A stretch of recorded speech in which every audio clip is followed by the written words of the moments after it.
think anybody's going to be surprised at who I'm introducing. Okay, Joy Sagar is an internationally recognized spiritual medium, psychic, healer, speaker, and teacher based in Cassadaga, Florida.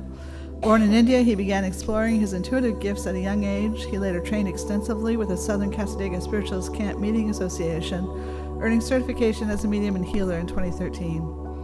Joy offers personal readings, workshops, and public demonstrations. His mission is to inspire growth, healing, and a more profound connection with Spirit through compassion, integrity, and wisdom. Spirit-led, straight from the heart, welcome to the podium, Joy Sagar, yay!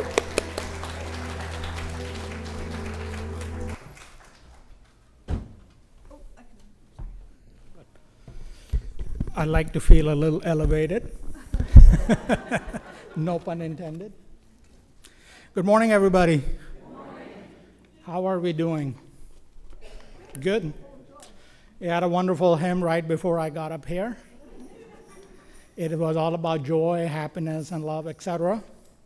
But before we get into our conversation for this aspect of our talk, inspirationally and otherwise, just remember, as I share these thoughts, I have some bullet points, so I'm going to explore everything else along with you. So it is for you and for me both at the same time.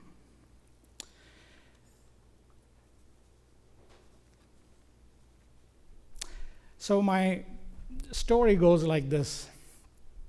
Last year, I got my eyes checked. I got my prescription in my hand.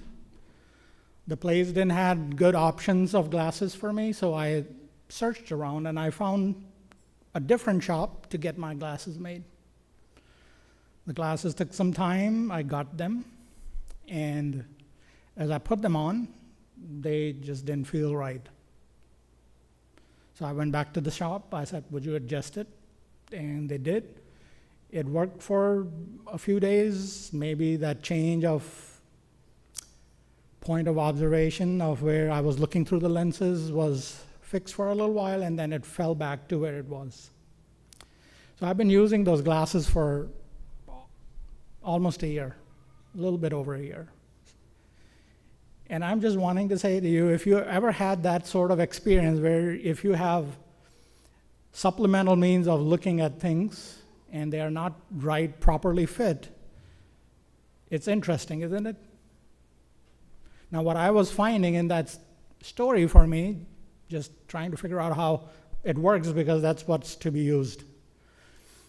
And I feel like there is pupil distance and there is other factors that go in where the glasses should sit. And all year long, I had problem with depth perception. So I was overstepping sometimes. I was not seeing where I was supposed to be seeing, so I had to play with my glasses. These are different. But all year long, I went through that. And part of that inspiration, I'm like, what is the purpose? Why are we bringing this up in my mind? I'm not using those glasses anymore. They're just done part of my story. But I feel it makes sense because we all have to have some tune-ups every once in a while to see if we are in the right place, space continuum.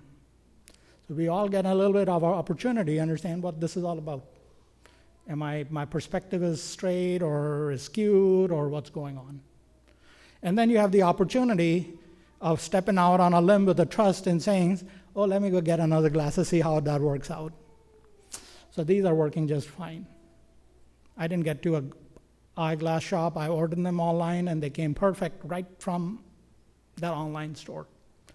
So part of my interest is, there's a different way of looking at things. And how does that play out for you in your own life? If there is anything that is askew, how you're going to manage it. And once again, it was what was really interesting for me. I knew those glasses were giving me inconsistent view, but I continued to use them. And there were so many times I was just stepping over things that were not there. That was interesting. It was playful. But that is leading me to say, life is not always fair. It is not there. And a part of that is how do we accommodate ourselves with that? A little bit more there. Yesterday, our pastor reached out to me and said, "Do you want any specific songs?" And I said, no preferred list. I'm okay with whatever is being chosen. And the song was there. 2 weeks ago, I was in a different church speaking. This exact same song was played there too. So I think there's a message for me to embrace it, to be with myself and be with whoever's around me from that perspective. But when we talk about hardship, because spiritualism is, I believe, a philosophy and religion of thinkers, and sometimes they are not thinking on the same point of reference. We have our own way of looking at things, investigating things, and that has been an inspirational piece for me to find myself like, oh yeah, sometimes I'm just mulling over on my head in my own way. But spiritualism also talk about healing, grief, loss, etc. Because our journey, our nature of work, our nature of development and contribution to the society in giving back brings a lot of that to us. And I do feel love is the key ingredient. I don't drink, I enjoy eating, but I feel if love is chased by hope, the outcome could be very intoxicating, very high, and very elevating. So today we'll talk about hope. And hope in terms of what is your source of hope? And I have some bullet points here. I will go through them with you, and I will see where everybody falls in their own place. So what is your source of hope? I'm a pretty devout believer in the infinite intelligence, the divine source, the God. So for me, 99% of the time, that is it. It rounds me out with all my life challenges, etc. I have that little unwavering sense of things. Everything is there. The other way of looking of a sense of hope is everything is as it should be. Then we take away the resistance of what it should be. If everything is in divine unfoldment, if it's a greater play of God's space, then everything is happening as it should be happening. So that could be one way of looking at a sense of this, like, I don't really have to do anything other than keep moving along what is the right thing to do, and it's going to take me someplace. So part of that little philosophy is interesting. But here's some other pieces of observation. Hope often is rooted in any purpose or anything that has a meaning to you. Through faith, through love, or a vision that you are trying to co-create. If you are pursuing that, you cannot give up your sense of hope with it, how it's going to turn out to be. So, understanding the reason why, as Nietzsche has said, if you know the reason why, then how does not matter.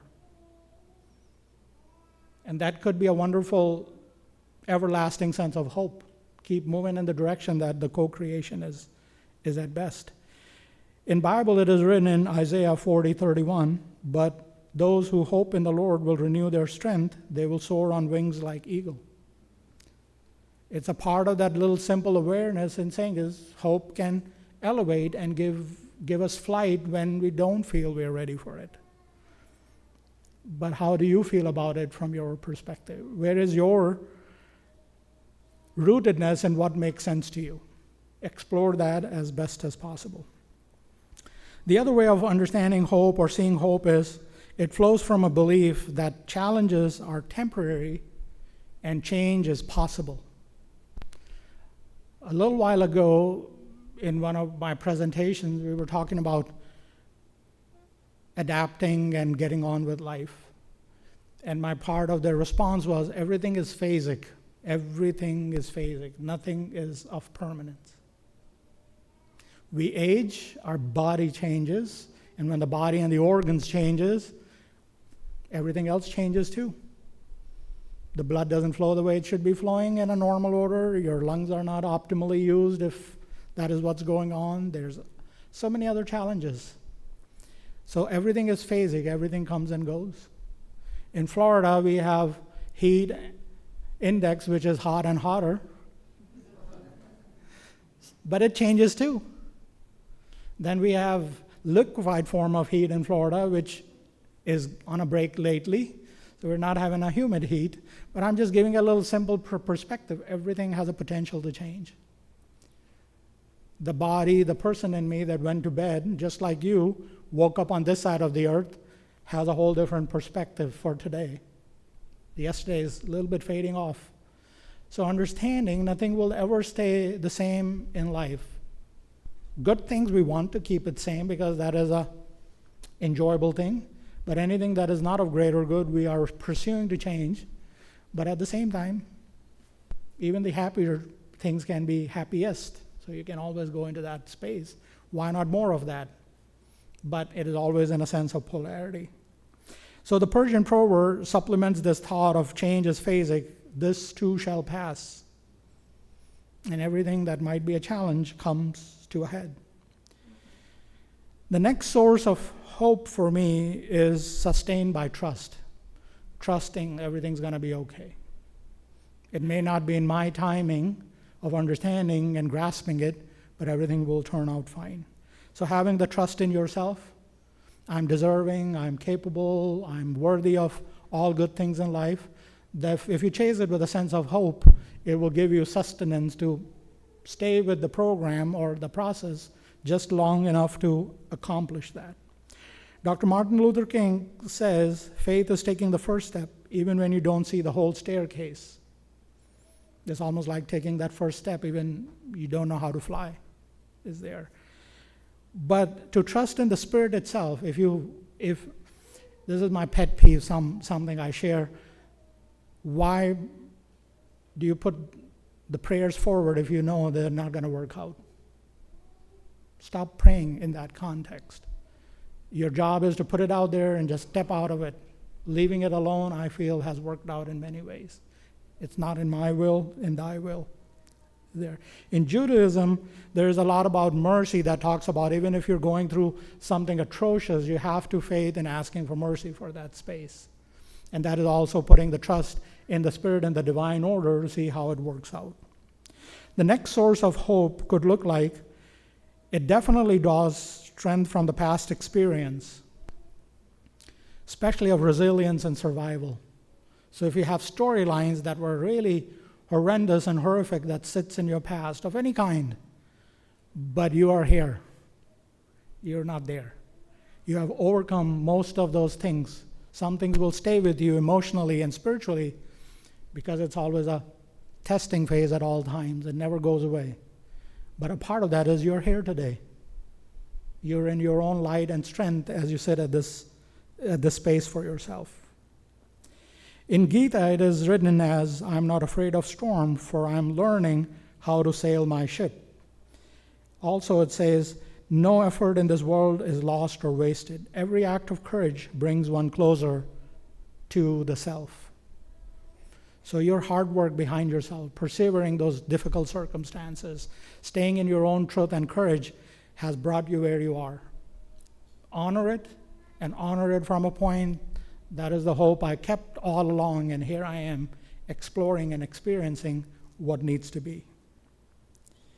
The other source of hope is when we align ourselves with our greater potential rather than allowing us to stay where our immediate not-so-great circumstances are. Is rising above. Allowing ourselves that little escalation of saying is, I can do this. So continue to have that understanding. Gandhi said the best way to find yourself is to lose yourself in service of others. I do not know how to elaborate on that. It's a very powerful, potent phrase, and it has been working through me in some part. So it's going to become a part of my personal contemplation for the next days to come. But I was reading this, and I said, if I'm doing service, I'm also trained not to talk about my service. I'm serving from that place. I'm having a little internal movement that I'm inspecting for myself. But what does this quote do for you? You need to process that from your own space. The other source of hope is nourished by connection. A sense of community, communion with the nature, communion through your meditation, your own spiritual compass. That is where the sense of hope can be nourished, no matter where you are, what you're seeking at that point for yourself. A wonderful environmental writer, John Muir, says, In every walk with nature, one receives more than he seeks. And I will say this very honorably, nature has saved my life a time or two. Even though there are witnesses somewhere here that I have almost walked over a coral snake, but nature has saved my life so many times. And it's not about saving my physical life, it's just my emotional and spiritual life. It has brought me that peace that I was not sure if I had it at that point of my life.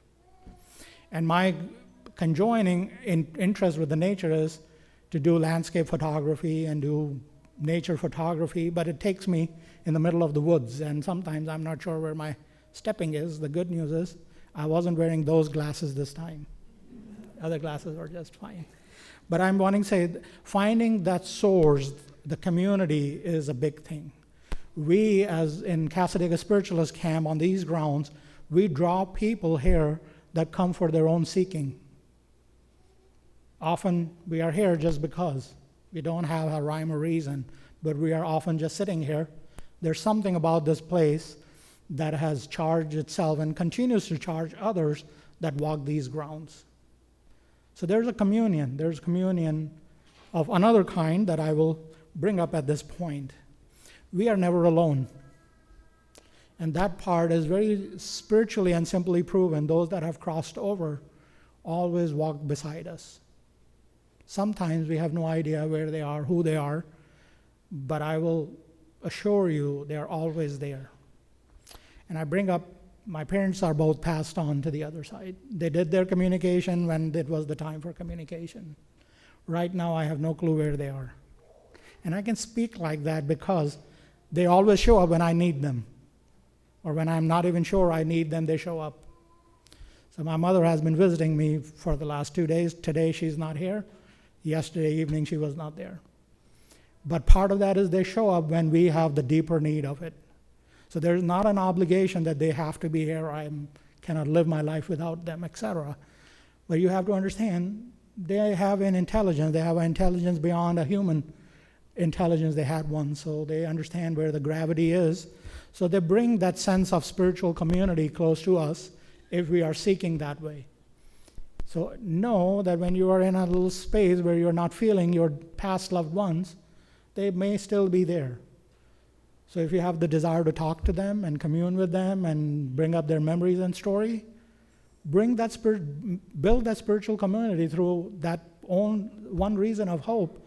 I hope they're listening to what's going on here, because they will come and give an evidence through a message, through your own personal dreams, etc. Keep moving, you're going in the right direction. Or they'll help you suggest an alternative if it's not the best outcome. What else the source of hope lives in? It lives on the bridge between what is and what can be. Because if you're seeking hope, obviously there is a point and place where you're wanting to change something about that is not in your highest and best. Chasing an outcome, chasing a desired way of life. So the bridge that can be built is, I will keep moving, I'll keep doing my part, just like you read in the healing prayer. You continue to do your part and build a bridge of hope that is going to take me to where I need to be. And just enjoy it. Now, why do we talk about this sense of hope? Because as you read our principle number 8, the doorway to reformation is never closed to any soul here or hereafter. That is a part of that. There is a hope. One day I'm going to go meet my parents.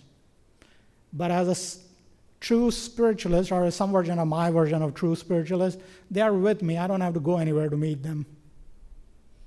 I don't really have this desire of who's going to be there. But at the same time, they will show up. I will definitely be able to recognize. But you have your version of hope. It doesn't have to be exactly my version of hope. So use your point and place of operation, how you would like to carry that hope forward.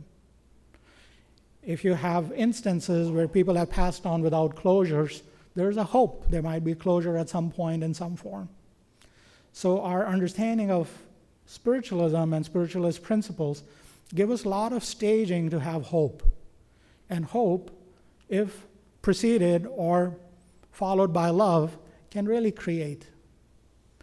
And it would be least to say where we see ourselves in today's world. I don't think we can survive without hope. If I go in 200 BC, I don't think that time period could survive with hope. If I go from wherever the starting point of the Genesis is, of human form, of any form, hope has always been there. Just like love brings everything to life, I feel love and hope sustains everything. And I want you to understand, you investigate your life from your vantage point. But if you feel it's the same vantage point over and over again, even if you take one step to the left or right, it will give you a different vantage point. You will most definitely be able to see it slightly differently. And that might make a whole lot of difference. So giving yourself a choice, let me see what it shows. Or maybe there's some version of hope that I haven't seen, or I haven't tracked that thing. So please enjoy that space of understanding. This doorway of reformation is not just about the afterlife. This is about this life too, because it's all about continuity, and it moves beyond time-space continuum, and so does love and hope. So I want you to be inspired as you go through your day, as you receive the messages, or you enjoy our grounds and our festivities right in this space at 1:30 and onwards. You come back for you. You may be dragged in by a friend alongside of it, but recognize I'm here for a purpose, and you discover that. It's a big discovery within hope. And I'm leaving you all with hope. Your life is not done yet. It never will be, in the physical or in the non-physical. So be explorative. Thank you.